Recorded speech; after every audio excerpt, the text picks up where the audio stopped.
Hi everybody! For those of you who don't know me, my name is Meg, and before I got sick, I was an athlete. I was a remedial therapist. Oh, that hit the spot. I was a performer. And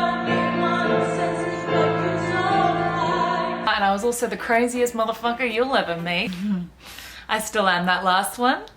Just a little bit more sedentary. Today I'm talking about how my life got messed up harder than Mr. Potato Head in Toy Story 3. I need a hand. Oh, where's my nose? Here it is. Here's your arm. Give me that. That's Honey, mine. the mustache. Oh, that's messed up. Yep, that's right, folks. Today we're talking chronic illness. Now, of course, at this point, some of you must be thinking an autism vid followed by one on chronic health conditions. This chick is clearly just searching for attention. Well, here's the thing. The autism vid got such a great response that I figured even if one person can come away from this video feeling a little bit more understood and a little less alone with their condition, then hey, that's enough for me. Now, starting off, I have a chronic, meaning long-term condition called postural orthostatic tachycardia syndrome, or better known as POTS. I also have hypoglycemia and a range of other health conditions and issues that I really just don't want to get into. Later on in the video, I will be explaining what POTS is in depth a little bit more. Before I start this vid, I really need to let you guys know that this is not an inspirational video. The autism video was because I had come to terms with my autism and I've learned to embrace it and I love it. This condition, on the other hand, I fucking hate. I have zero love for it, and this video is here to raise awareness for those suffering with chronic illness, the struggles, the realities, and then how best you can help someone with a chronic illness.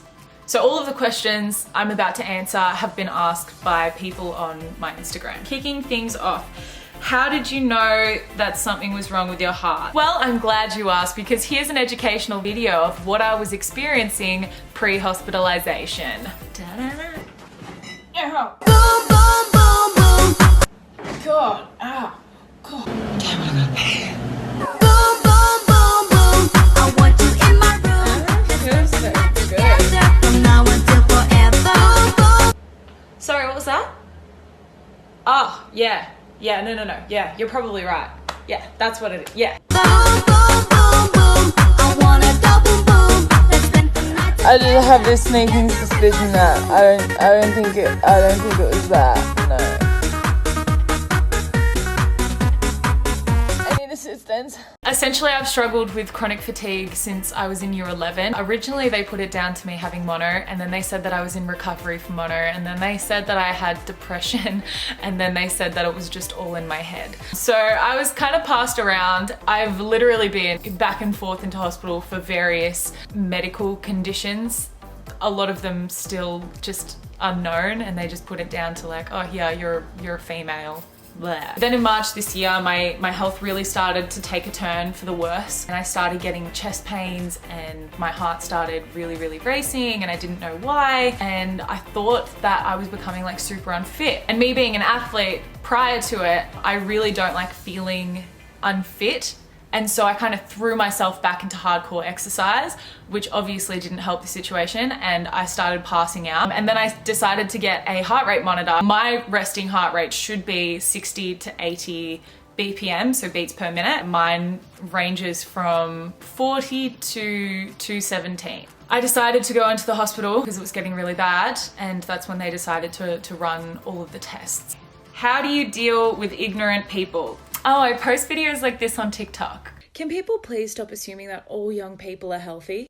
So I was at the chemist waiting for a script to be filled, and you know, with a heart condition, you can't stand for that long before you end up back on your ass. So there I am, sitting down, minding my own business, waiting for my scripts to be filled out, and there's this lady sitting opposite me. Let's just call her Karen, because, you know, she's being a bit of a Karen. And in walks old mate Glenn. So, you know, once again, minding my own business. Glenn fills his script, comes over and just stares at me.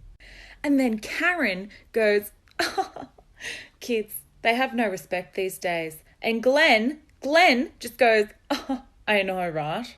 So then I go, hey, sorry, I have a heart condition. I can't stand for very long. Glenn just goes, oh no, honey, you don't have a heart condition. I have a heart condition. I should be the one sitting.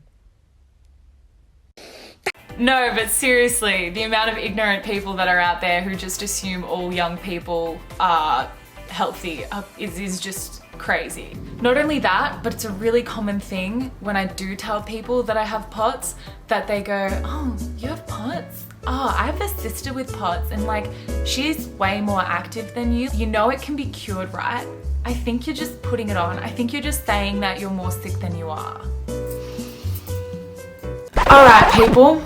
There are more than one type of POTS and there are different levels of severity of POTS, just like any other condition out there. So there are 3 types of POTS. There's hyperadrenic, there's neuropathic, and there's secondary. Essentially, I have neuropathic and hyperadrenic. Now, the hyperadrenic POTS affects how much adrenaline is pumped into the bloodstream. So this stimulates a constant fight or flight response and it'll get worse with stress. So it's a lot more easy to manage. Not to say that it's, you know, really easy to manage, but it is a lot easier than neuropathic. So the neuropathic POTS is essentially nerve disease. It means that the sympathetic blood flow to the lower limbs is ineffective or broken. And also my blood vessels are hypermobile, so they're like super stretchy, which stops vasoconstriction from occurring. So the constrict where it pumps the blood back up, essentially that mechanism has stopped functioning or is not functioning as well. So in the end, all of my blood when I stand up pulls into my legs and my heart has to work a lot harder to try and pump or continue to pump that blood around my body. Because I do pass out minimum 3 to 4 times a week, it puts me in a severe category.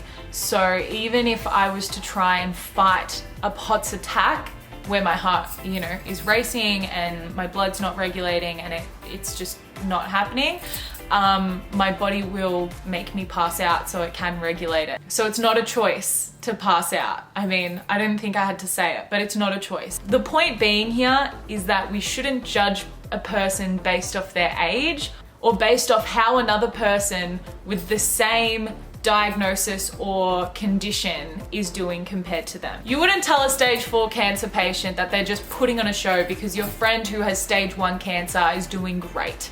In a smaller way, it's essentially the same thing. It's just invalidating and really, really rude when people say this to me, because it's almost like in that moment they're telling me that you just want to be sedentary, where it's like, no, that's not the case at all. What's the most frightening thing about my diagnosis?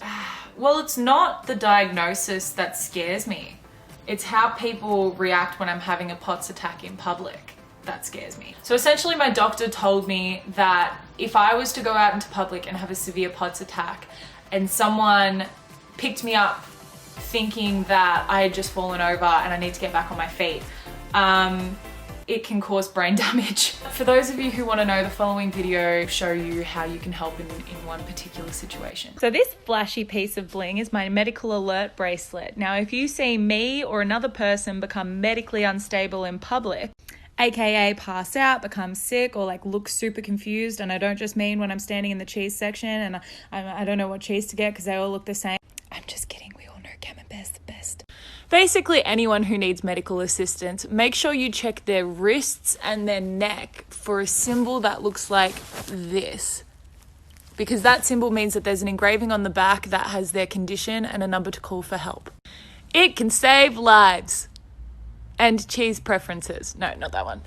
Okay, on to the question everyone wants to know. So finally, mental health. I've gotten a lot of questions asking about how my mental health has been going since my diagnosis. I guess it's hard because mentally I can do it all. It just sucks for me because for people who know me and like who have seen my videos from the get-go, you can see like the decrease in like active videos that I do. Having such an active mind and such a sedentary body, I have not been able to piece the two together. It's not just me who's struggling. I know there's a lot of you who are struggling out there. I'm sure there's some of you who have come to terms with it and who have learnt to live with it. I'm just kind of new to it, so you know, you can see why I'm not going as well with it yet. So I should probably just get to the moral of the video now. I'm gonna read off this a little bit just because I don't want to get the wording wrong. I think it's very important with wording in this video. So the major point here is to let people know that not all young people are healthy. And I'm not saying to go out and to treat everyone like they've got a chronic illness, but I am saying some people need to remember how to be kind. You might not understand what someone's going through, but if you can remember not to judge someone when you don't know their story and to help someone when they are in need, that's enough. And if you can't remember this, at the least, please, if you don't have anything nice to say, don't say it at all. The toughest part of this video for me is knowing that a lot of the people who are gonna watch this video already know this. A lot of the people who I've had problems with have come from the older generation. So I'm just gonna say this once and hope that it reaches the people that need to hear this. Don't just respect your elders. Respect everyone. No matter their age, no matter their gender, their race, their sexuality, their belief, their religion. It shouldn't matter. It shouldn't matter. Come at me, Karen, hit me with a Bible, but I stick with that. Thank you so much for watching the video. Remember to comment below if you have any more questions or message me on Instagram. Other than that, have a great day, y'all. God, I feel bad if anyone's listening from Texas.